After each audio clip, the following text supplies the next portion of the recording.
What's happening, guys? This is James Blum with MMOHuts.com. We're going to take a fresh look at Duel of Champions, seeing that the game has completely changed as of recently, and I'm here with Jason Paradise, Community Manager for North America on Duel of Champions. So, Jason, what has changed in Duel of Champions over the past couple of months? I really kind of feel like that's a bit of a loaded question because we just changed so much about the game that it's almost like a fresh new game. It's a new experience. As you can see right now, there is a full new UI in the game. We've added some daily quests up here. The campaign has been completely reworked. We have 5 new campaigns with 5 missions each, and at the end of each you unlock a new puzzle. We have a puzzle mode in the game now. This gives you pretty much a challenging puzzle that you have to complete in one turn using the cards that it gives you, a very difficult board setup. How do you win the match? One of the biggest changes that we made is actually to the deck builder. So if I head over to the deck builder, in the past it was pretty hard to find the cards you needed at the right time. Now we have a lot of varieties of filters at the top of the bar right here. And if I wanted to, say, find cards that are available to use in Standard, and I wanted to do it from the Inferno faction, I can very easily find exactly the card that I want by filtering down. And let's say I wanted to find a creature, I can instantly go down to exactly what I want and find what card I want. It's much simpler. If I wanted to, say, find a rare, I can filter down. There's that Abyssal Worm I was looking for. Very easy, very quick, and it's just much more useful than it was in the past. And are all these changes also the same on the iPad version? They definitely are. Both versions have been updated, actually, from the time we're recording this, within the last week. It's almost like a relaunch, I feel like. So what, if any, game mechanics actually changed? Did any sort of techniques or anything like that have changed in the actual match?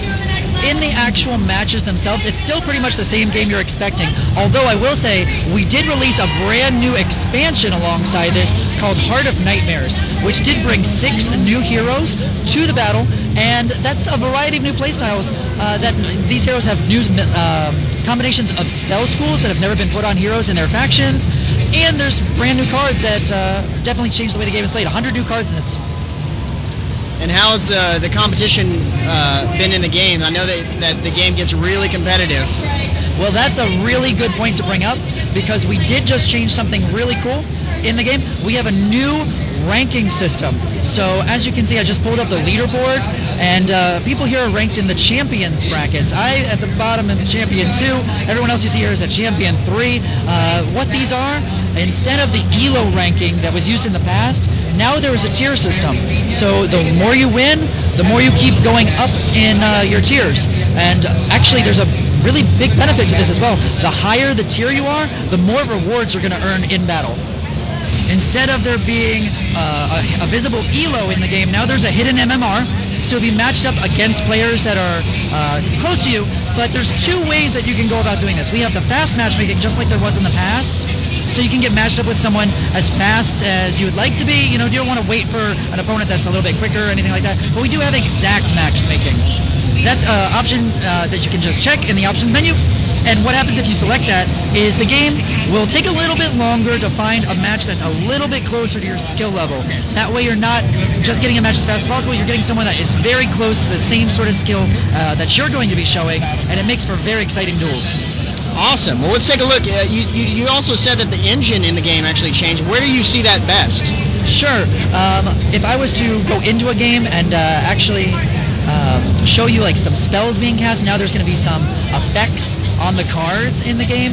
I'm actually going to load into a game real quick, and I'll try to show you some of this in action. The new loading animation there, that's part of the new engine. Let's just keep that real quick. The cards, we have new particles, for example, when you are putting them down. There's actually, as I go to select some of these, that white border, things like that weren't there before. It's just a lot easier to tell what cards you're using, what's available to you, and how the game is being played. Awesome. So now, what would you consider the state of the game in right now? Well, I think we're still in a building stage right now. We do still have some things we're taking feedback on from the communities that we're making adjustments as we go. But I think this is the healthiest and best experience that Duel of Champions has ever provided. And I feel that we're definitely heading in a direction where this could be a very fun and very fruitful competitive game in the future. Anybody that's looking into collectible card games or tradable card games, things like that, I think this is a great game for them to check out. After this sort of update, relaunch, what is the primary focus on the game now? One of the biggest things we wanted to work on is the player experience for new players, because in the past we had it was kind of almost a very non-linear path for players to go down. It was kind of hard. Players got different currencies and they didn't know exactly what to buy in the store, so we had to change things up in the economy. One of our things we really are focusing on is making this an easier experience for new players to get into.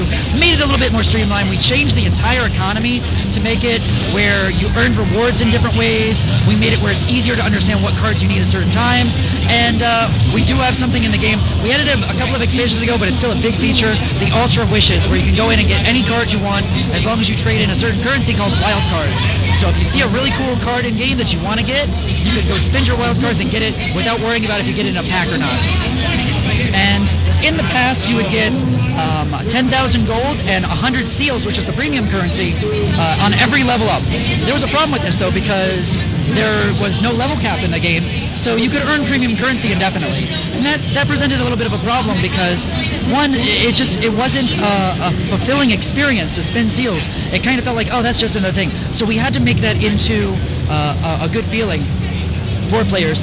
And two, it wasn't good monetization, honestly. So we had to rework the economy, and now on level ups, you get 20,000 gold, which is more in the past, but no seals. We changed it where if you spend seals, you get more cards.